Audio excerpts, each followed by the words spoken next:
It's the gimme, me first to the gimme gimme.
Chaos over there. They say he was as mad as he was bad.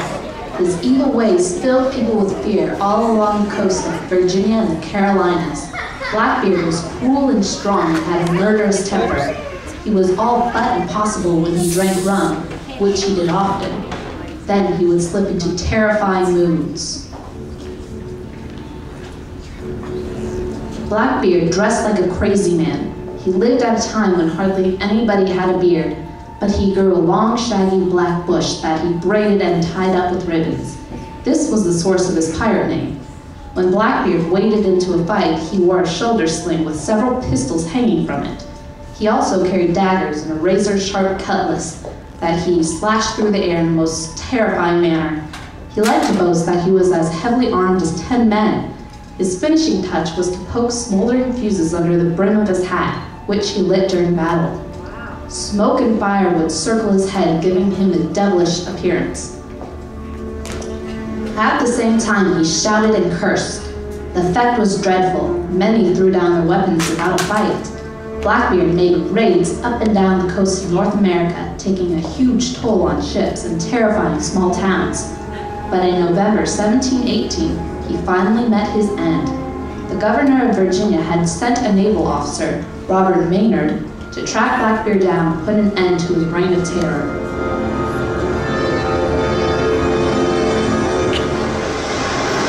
It took me a few days of hunting before I found Blackbeard in the Ocracoke Inlet off North Carolina, where he liked to hide. He often went there to scrape off barnacles that grew on the ship's hull and slowed it down in the water. When the pirates saw my ship approach, they fired their cannons. They were good shots and wounded over a dozen of my sailors. They took to the sea, and I could see we were in for a dreadful fight.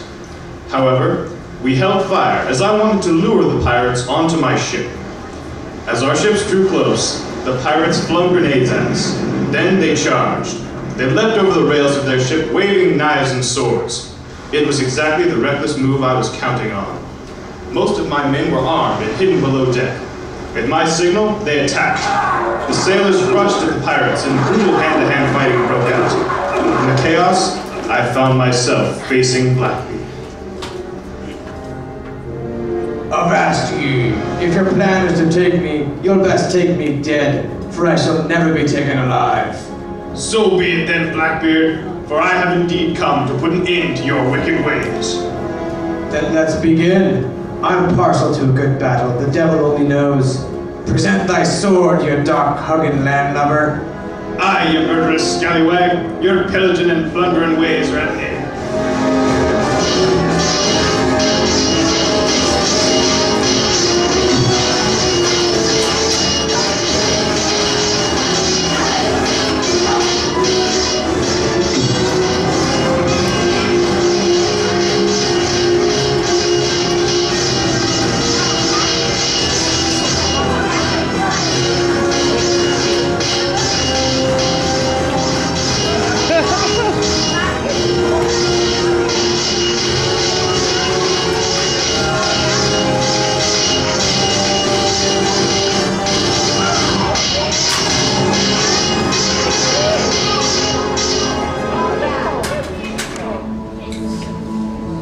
At last Blackbeard lay dead on the deck. No longer would this giant of a man terrorize the seas of North America and the Caribbean. The legend had fallen. His crew had jumped overboard to swim for freedom. We cut off Blackbeard's head and tied it to the bowsprit of the boat. Then we sailed home to collect our reward for putting an end to the evil Blackbeard and his pirate ways.